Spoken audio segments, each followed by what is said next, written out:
Hello everyone, this is the LEGO Ninjago Movie Garmadon's Volcano Lair set. I believe this is the largest set that LEGO has ever made, largest structure set at the roughly $50 2017 US dollar price point ever in their history. It's surprising.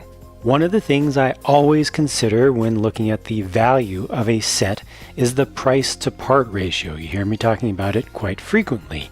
And the price to part ratio for this set is very normal, but that is actually very deceptive because this set has an unusual number of unusually large pieces, which greatly expand the volume of stuff that you get here and the overall actual physical size of the playset. For context and comparison, consider this very recent LEGO Star Wars Battle on Takodana structure build here. Now this set also came with 4 figures, but it cost $60 US. That was built with 400 and some pieces. The Garmadon Volcano Lair is built with 520 pieces, but it doesn't look like this is a 4:5 ratio of parts because this uses an average size of pieces on average, whereas there are so many much larger ones used for this base, and this was essentially just a bit of a wall and a door, so there's a lot more going on here.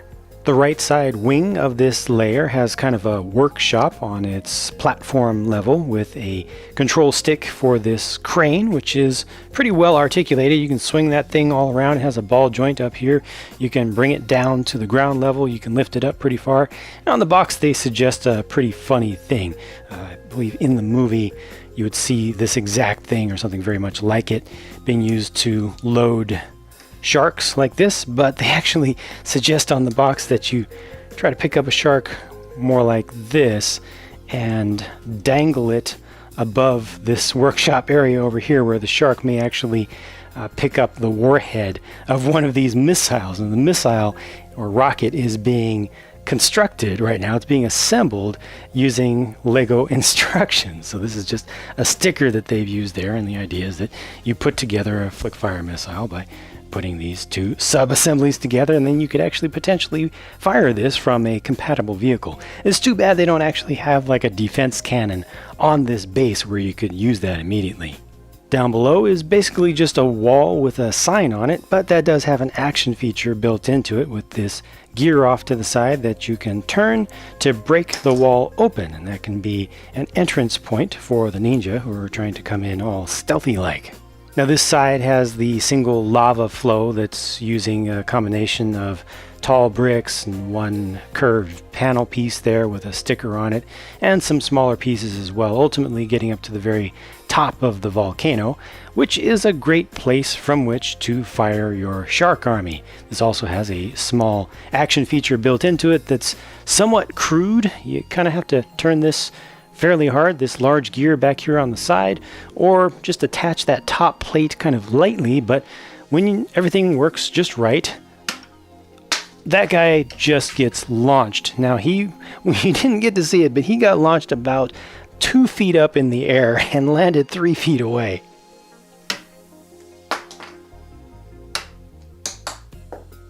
Here's Garmadon's main personal space, which has some room where you can put in a couple of figures on either side to be visiting him. One here, one here. You could even bring in a third back here if you kind of have it just off the edge. So he can actually have an audience there, which is surprising. Typically with these small limited sized builds, you're really limited on space to pose figures. But you know, there's enough room to actually set up kind of a scene here, which is unusually good.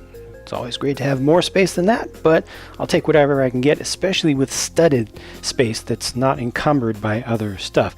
This looks okay. It's a little bit plain around the edges to me. I do like the tables, how they're built with the 2 little scroll flourish elements underneath each. They give some nice decorative flavor there. He's got his little bit of armory here, and he also has his fish tank back there with a couple of fish that are partly suspended.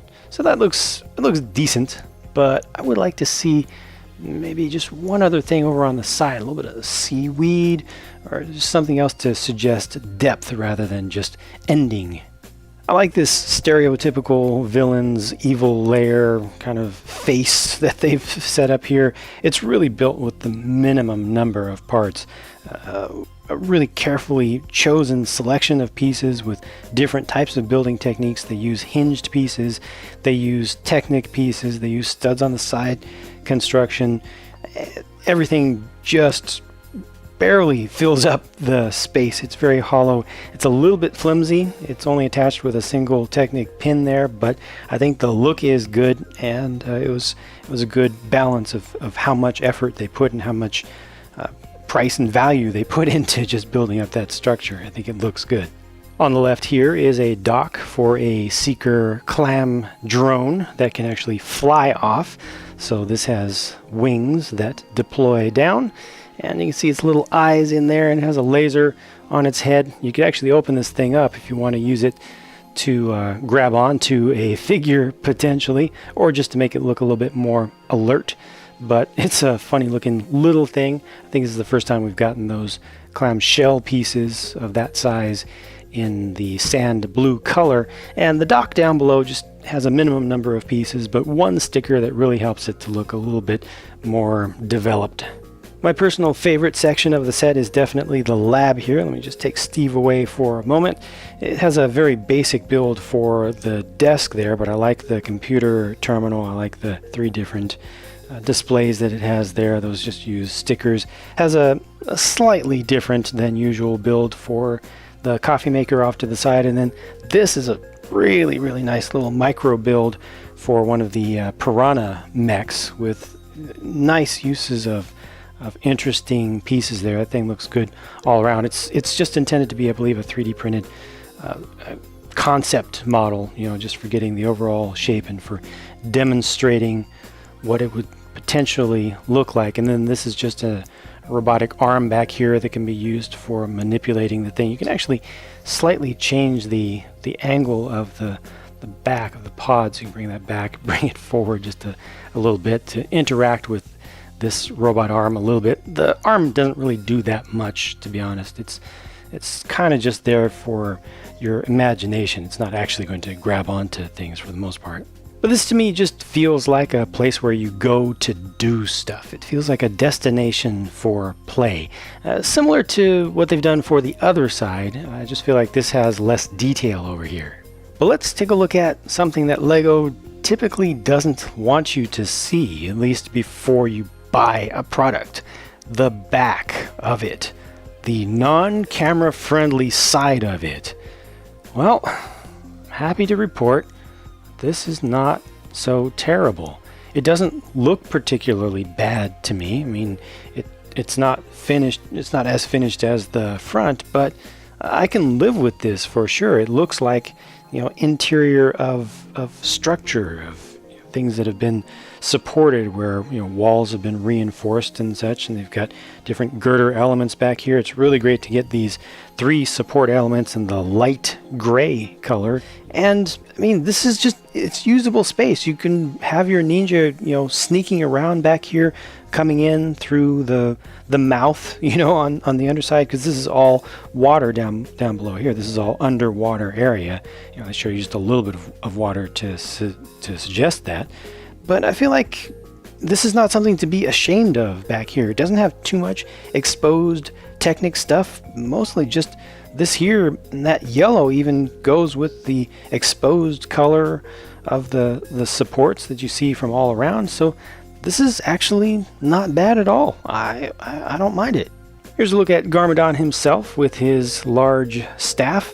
Kind of feels funny to me that we've gotten Garmadon in so many sets, including a number of times in a form at least very similar to this. So when we come to his main Lair set, you don't get a super special version of him. I don't mind that at all. It's just unusual. Typically a set like this would have like the golden version, you know, or something with just a very exclusive print that really makes him stand out from all the others, that really makes you want to get this bigger set. But it's not even the biggest, most expensive set with Garmadon in it, so I mean, it works out just fine. It's Garmadon, and it's, you know, it's a good figure for what it is. This is a pretty rare, relatively new piece that's used for the head of the staff there, and it works just fine. And we've already seen the torso, the main actual standard torso for Garmadon before,